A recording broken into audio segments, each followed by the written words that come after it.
The first time I picked up the violin, I was only 6 years old. My hands, small and clumsy, struggled to hold the delicate instrument properly. Still, as I drew the bow across the strings, I knew I'd found my calling. The melodies I could coax from the violin filled my heart with a warmth that even the chilly winds of our coastal town couldn't extinguish.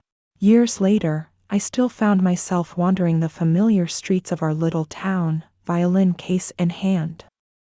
The vibrant artistic community that surrounded me was a constant source of inspiration. Painters, writers, and musicians all lived and worked together, creating an atmosphere that celebrated creativity and the beauty of self-expression. My family wasn't wealthy, but they were supportive of my passion for music. They'd scrimped and saved for years to buy me my first real violin, and I knew they were proud of the progress I'd made. They never missed a performance, always sitting in the front row, their smiles bright as they listened to me play. One day, as I practiced by the seaside, a letter arrived that would change my life. It was an offer from Richard Banks, an influential music producer, inviting me to work with him. I couldn't believe my luck. This was the opportunity I'd been waiting for, the chance to take my music beyond our little town and share it with the world. I'll never forget the day I left home to work with Richard. My parents hugged me tightly, their eyes misty with tears.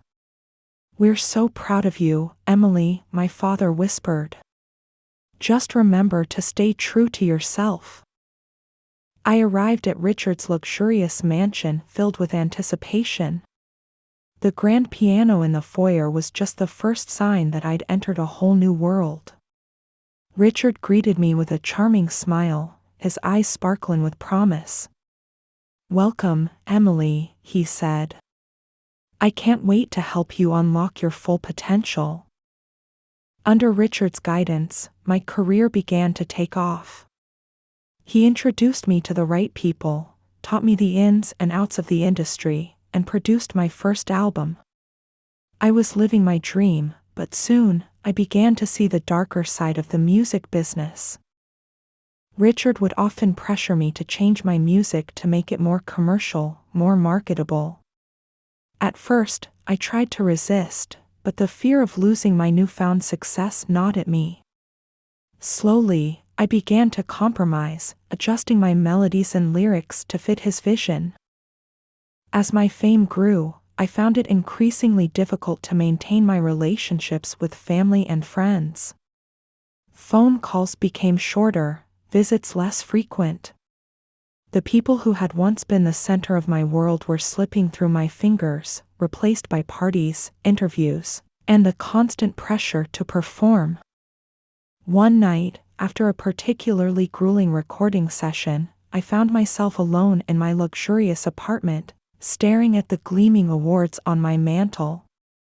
My reflection in the polished metal looked unfamiliar, a stranger staring back at me. The girl from the small coastal town, who'd once played her violin by the sea, seemed to be fading away. The day I decided to push back against Richard was a turning point. I'd spent hours composing a new piece, a melody that reminded me of my hometown and the people I loved.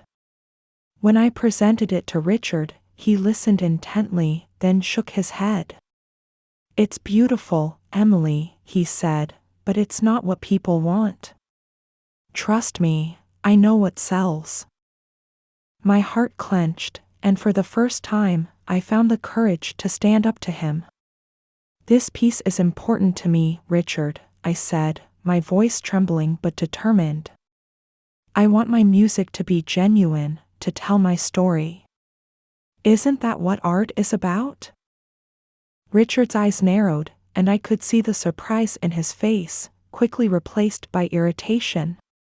"You don't get to where I am by being sentimental, Emily. I'm trying to make you a star, and stars give the people what they want. You can either play by the rules, or you can watch your career fade away." The tension between us grew, our conversations becoming increasingly heated.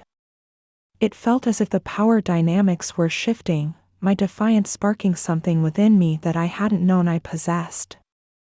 I no longer wanted to be a pawn in Richard's game, but breaking free of his control wasn't going to be easy.